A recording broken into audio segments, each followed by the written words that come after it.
Bab 1359, Aku Kaisar Agung. Sander Ye menatap ke kedalaman kota di kejauhan, merasa agak bingung. Mengapa Bibi tidak mengambil tindakan meskipun Fa Safan memprovokasinya berulang kali? Sebab ia menemukan bahwa sejak ia bertemu bibinya sampai sekarang, siapapun yang memprovokasinya akan mengalami akhir yang menyedihkan, kecuali Fa Safan. Semakin dia memikirkannya, semakin dia merasa ada sesuatu yang salah. Pada saat ini, suara dari dalam kota terdengar lagi, "Siapa kamu?" Suaranya tidak lagi melengking seperti sebelumnya, dan terdengar sedikit ketakutan. Sander Ye mengumpulkan pikirannya dan berkata, "Mari jalan." Sambil berbicara, dia menarik Fa Safan ke kejauhan. Dari kaki mereka hingga ujung jarak, jalan itu dipenuhi tulang-tulang putih, setinggi beberapa kaki. Jelas sekali mereka adalah orang-orang yang datang untuk menjelajahi peninggalan Sui Ming, dan mereka semua meninggal di sini. Pertama-tama, Jina menatap tulang-tulang putih di depannya dan mengerutkan kening dalam-dalam. Pandangan Sander Ye jatuh pada ujung pandangannya, di mana terdapat singgasana perunggu. Di depan singgasana itu berdiri seorang pria berbaju besi perunggu. Pada saat ini, sebuah pedang yang dikenalnya tertancap di kepala pria itu. Pedang Hangdao. Lelaki berbaju besi perunggu itu tingginya sekitar 10 kaki, sangat tinggi, memegang tombak perunggu di tangannya, dengan sikap yang luar biasa, tetapi saat ini, wajahnya penuh ketakutan. Pada saat ini, dia juga melihat Sander Ye. Dia menatap Sander Ye, tombak di tangannya sedikit bergetar. Sander Ye dan Jina Di berjalan ke depan pria itu. Karena tinggi badan orang itu, dia harus mendongak untuk melihatnya. Pria berbaju besi perunggu itu menatap Sander Ye. Meskipun hatinya sedikit takut, dia tetap terlihat sombong. "Beraninya kamu tidak menghormatiku? Kamu tahu siapa aku? Kamu..." Sander Ye mengulurkan tangan kanannya dan menekan dengan lembut, berlutut. Pedang Hangdao bergetar sedikit. Buk! Pria berbaju perunggu itu tidak punya daya untuk melawan dan langsung berlutut di depan Sander Ye dan Jina Di. "Kamu..." Pria berbaju perunggu itu sangat marah dan ingin mengatakan sesuatu, tetapi Sander Ye tiba-tiba berkata, "Jika kamu mengatakan sepatah kata lagi, kamu akan langsung dibunuh." Melihat tatapan mata Sander Ye yang tenang tanpa sedikit pun emosi, pria berbaju perunggu itu tiba-tiba merasa menyeramkan dan tidak berani mengatakan apapun. Dia tidak takut pada orang-orang kuat tingkat atas, karena jika orang-orang kuat tingkat atas dunia tahu identitasnya, mereka tidak akan berani tidak menghormatinya. Yang dia takutkan adalah pemuda seperti ini, yang memiliki sedikit kekuatan dan pengetahuan, tetapi tidak banyak, dan lebih berani dari langit dan bertindak sewenang-wenang. Sander Ye menatap lelaki berbaju perunggu itu. "Aku bertanya, kamu menjawab." Pria berbaju perunggu itu menatap Sander Ye tanpa mengucapkan sepatah kata pun. "Sander Ye, kamu siapa?" Lelaki berbaju perunggu itu tetap diam. Mata Sander Ye dipenuhi dengan niat membunuh, dan dia mengulurkan jarinya melihat ini. Pria berbaju besi perunggu itu buru-buru berkata, "Peradaban Sui Ming, pengawal istana kelas atas." Sander Ye sedikit mengernyit, "Kamu hanya seorang pengawal, mengapa kamu begitu arogan?" "Pengawal apa?" Pria berbaju besi perunggu itu berkata dengan marah, "Aku dari peradaban Sui Ming." "Apakah kamu tahu peradaban Sui Ming?" Sander Ye menggelengkan kepalanya, "Aku tidak tahu banyak." Lelaki berbaju perunggu itu geram dan berkata dalam hati, "Dasar orang desa." Sander Ye berkata, "Kamu baru saja mengatakan bahwa tanpa izin dari klanmu, bagaimana mungkin ada kaisar agung di dunia ini? Apa maksudmu dengan ini?" Lelaki berbaju perunggu itu menatapnya dan tidak berkata apapun. "Sander Ye, Hangdao, bunuh dia." Pedang Hangdao bergetar sedikit, dan lelaki berbaju besi perunggu itu langsung ketakutan setengah mati. La segera berkata, "Semua orang yang telah menjadi kaisar di sini dibantu oleh peradaban Sui Mingku. Mendengar perkataan lelaki berbaju perunggu itu, Jinadi menyipitkan matanya dan jantungnya mulai berdebar kencang. Sander Ye menghentikan pedang Hangdao dan mengerutkan kening. Kaisar Agung peradaban alam semesta ini hanya mampu berhasil dengan bantuan peradaban Sui Ming kamu. Lelaki berbaju perunggu itu mengangguk, ya. Sander Ye berkata dengan suara berat, ceritakan padaku secara rinci. Pria berbaju besi perunggu itu melirik Sander Ye dengan sedikit ketakutan setelah ragu-ragu sejenak. Dia berkata, 700 miliar tahun yang lalu, alam semesta ini dikendalikan oleh peradaban Sui Ming. Kemudian, karena beberapa kesempatan khusus, peradaban Sui Ming memindahkan seluruh peradaban ke tanah kuno yang legendaris dan bertempur di tanah kuno selama 100.000 tahun. Akhirnya, kami mendapatkan pijakan di tanah kuno dan mendirikan peradaban baru bersama dengan dua peradaban lainnya. Tetapi, kami belum sepenuhnya mengabaikan alam semesta yang pernah kami tinggali ini. Tetapi, kami hanya mengizinkan orang-orang paling jenius di dunia ini untuk pergi ke tanah kuno, dan aku adalah pemandunya. Sander Ye menyipitkan matanya sedikit, orang yang paling jenius. Kaisar Agung. Pria berbaju besi perunggu berkata, bukan Kaisar Agung. Siapapun yang bisa berlutut dari luar ke sini akan memenuhi standar kami. Kami akan membantunya menjadi kaisar.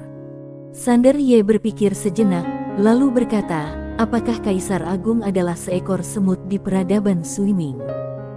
Pria berbaju perunggu itu menggelengkan kepalanya, tentu saja tidak. Kaisar Agung bagi pihak kami juga yang paling berkuasa.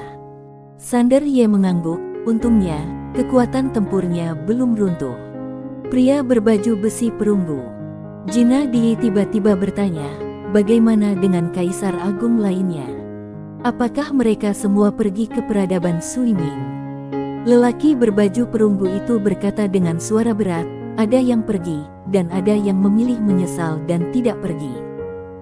Jinadi bertanya lagi, bagaimana kamu memperlakukan mereka yang tidak pergi?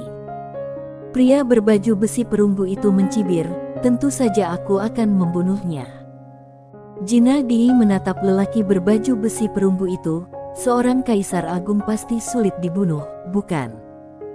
Pria berbaju besi perunggu itu melirik Jinadi dan mengerutkan kening, siapa kamu dan mengapa kamu banyak bicara? Sander Ye, dia bersamaku. Jinadi melirik Sander Ye dan tidak berkata apa-apa. Pria berbaju besi perunggu itu mendengus, lalu berkata, tidak semudah itu. Untuk menjadi seorang kaisar, sebelum membantu mereka, kami akan mengekstrak jiwa dan roh mereka.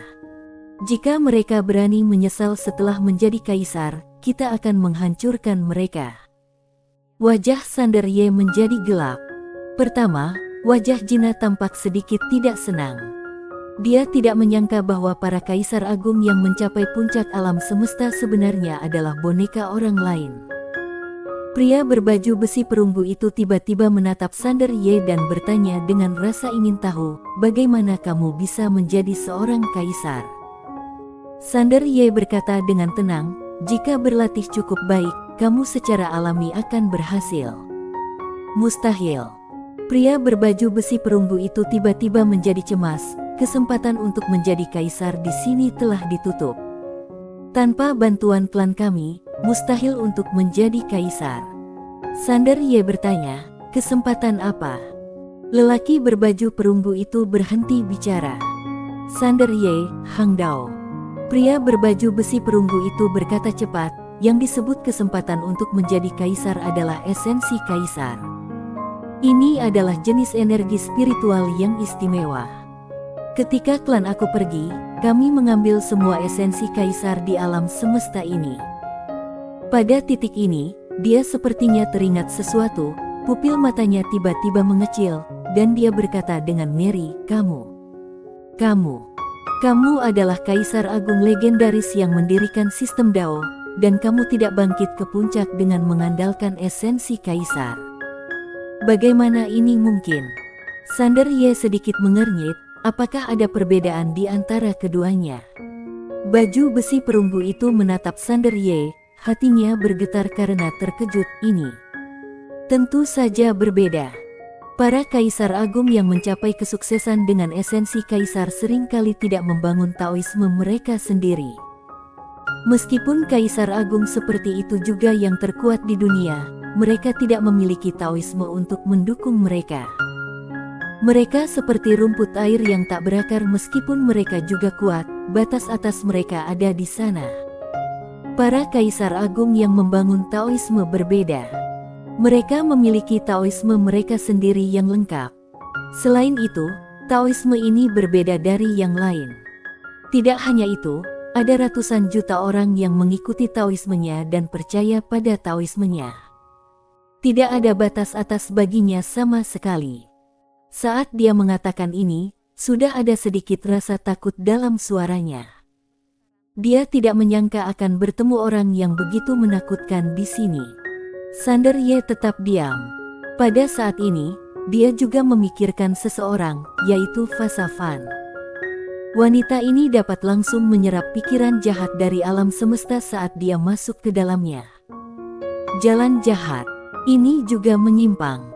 Jina Di samping tiba-tiba bertanya, bagaimana cara membedakan kedua jenis kaisar agung ini? Lelaki berbaju perunggu itu melirik ke arah Sander Ye, lalu berkata dengan suara yang dalam, kaisar agung yang tidak menegakkan Taoisme adalah kaisar agung biasa, sedangkan kaisar agung yang menegakkan Taoisme adalah kaisar yang berada di atas Taoisme, yaitu Tuhan. Tuhan. Ekspresi Sander Ye membeku.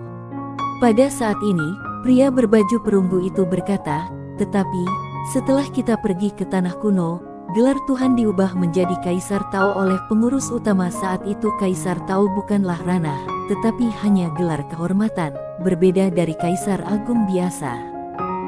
Saat dia mengatakan ini, dia melirik Sander Ye dan ekspresinya menjadi sedikit aneh. Sander Ye memperhatikan ekspresinya dan mengerutkan kening. Ekspresi apa itu? Lelaki berbaju perunggu itu buru-buru berkata, tidak ada apa-apa. Sander Ye menatapnya dan bertanya, apakah kamu menyembunyikan sesuatu dariku? Lelaki berbaju perunggu itu segera berkata, tidak. Sander Ye berkata dengan tenang, karena kamu tidak jujur, Hang Dao. Kaisar Tao. Melihat Sander Ye hendak membunuh orang lagi, pria berbaju besi perunggu itu berkata dengan tergesa-gesa, Kaisar Tao yang mendirikan sistem Dao. Tidak ada batasan atas bagi orang-orang seperti ini. Bahkan di tanah kuno, hanya ada 3 orang seperti itu. Dan kemunculan orang seperti itu, dan keberhasilan pendirian sistem Dao, berarti dia harus bersaing dengan orang lain. Dalam pertempuran memperebutkan Dao Agung. Apakah kamu mengerti maksudku? Sander Ye menatap pria berbaju perunggu itu, aku tidak mengerti, ceritakan lebih detail. Pria berbaju perunggu itu marah, tetapi dia tidak berani menunjukkannya. Dia melanjutkan, misalnya, kamu mendirikan sekolah tatanan. Jika kamu ingin menjadi lebih kuat, kamu harus memiliki lebih banyak wilayah dan lebih banyak alam semesta, karena semakin banyak orang percaya padamu, semakin kuat sekolahmu. Dan jika orang lain mendirikan sistem, seperti sekolah pembunuhan atau jalan jahat, atau sekolah kekacauan, mereka pasti akan melawanmu. Tidakkah kamu berpikir begitu? Sander Ye terdiam. Pria berbaju besi perunggu itu ragu-ragu, lalu berkata, mengapa klan kami berperang selama 100.000 tahun ketika pergi ke tanah kuno? Itu karena pemimpin peradaban kami juga mendirikan sistem Tao. Kita tidak ditoleransi oleh orang lain ketika kita pergi ke sana.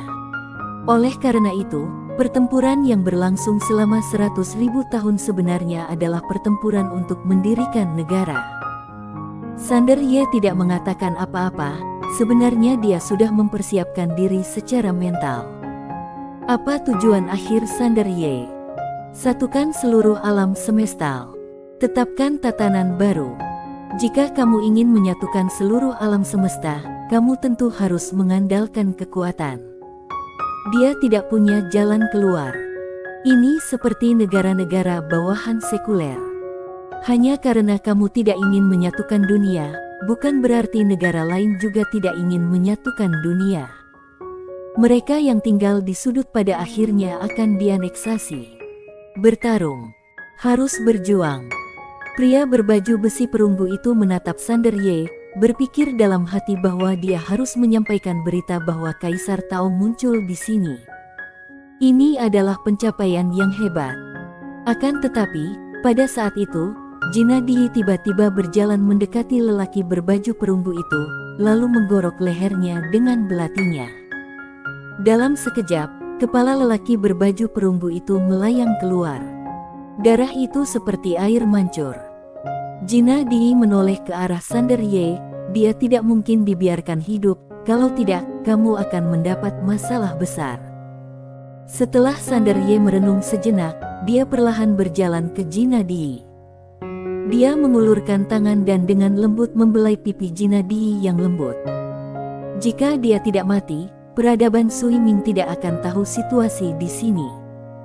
Begitu dia mati, peradaban Sui Ming akan fokus pada sisi ini. Sambil berkata demikian, dia tersenyum dan berkata, Nona Jina, kamu tidak boleh bersikap picik begitu. Pertama-tama wajah Jina langsung pucat pasi. Sander Ye tersenyum dan berkata, jangan takut, aku tidak akan membunuhmu. Selagi dia berbicara, dia berjalan menuju tahta di kejauhan. Di belakangnya, Jina Di tiba-tiba gemetar dan berkata, kamu tahu tujuanku sejak awal, dan kamu juga tahu bahwa itu bukan kecelakaan malam itu, dan kamu juga tahu rencanaku. Karena kamu tahu segalanya, mengapa kamu membantuku menerobos keadaan pikiranku dan membuatku tetap di sisimu? Di kejauhan, Sander Ye tanpa menoleh, aku adalah Kaisar Agung. Bersambung.